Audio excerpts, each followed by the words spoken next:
Многу од поетите почна да пишуваат изобилно, особено во првите месеци на карантинот. Тука се објавија еден куп книги,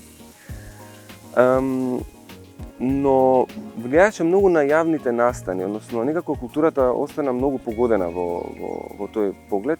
Не само поетите, туку и музичарите, и театарот, и организирањето концерти, се стана многу по-компликувано и многу потешко за организација. Така што во тој аспект влијаеше многу.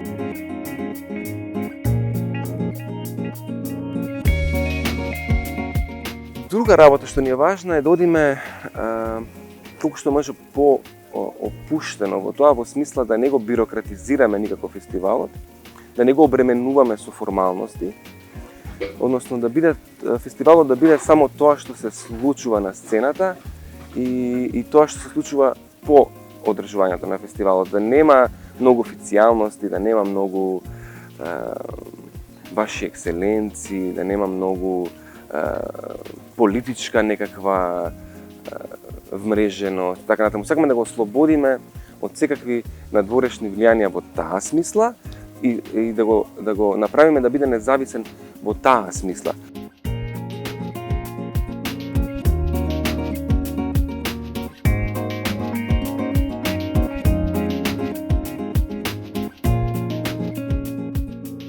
Поезијата е пред поетите, односно поезијата е поважна од тој што ја пишува и дека важно ни е да се чуе поезијата поетите да го отстапат местото на поезијата.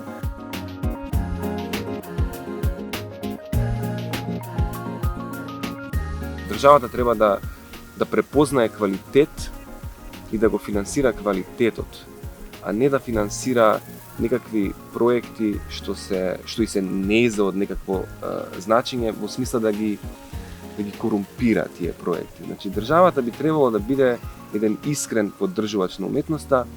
Дали е тоа кај нас така, не верувам дека е докрај така. Мислам дека треба уште многу тука да се крева свеста високо, општествената свест, за да се дојде на вистина до некаква совршена комуникација помеѓу уметниците и државата. Може тоа многу поубаво да се прави од ова што се прави сега.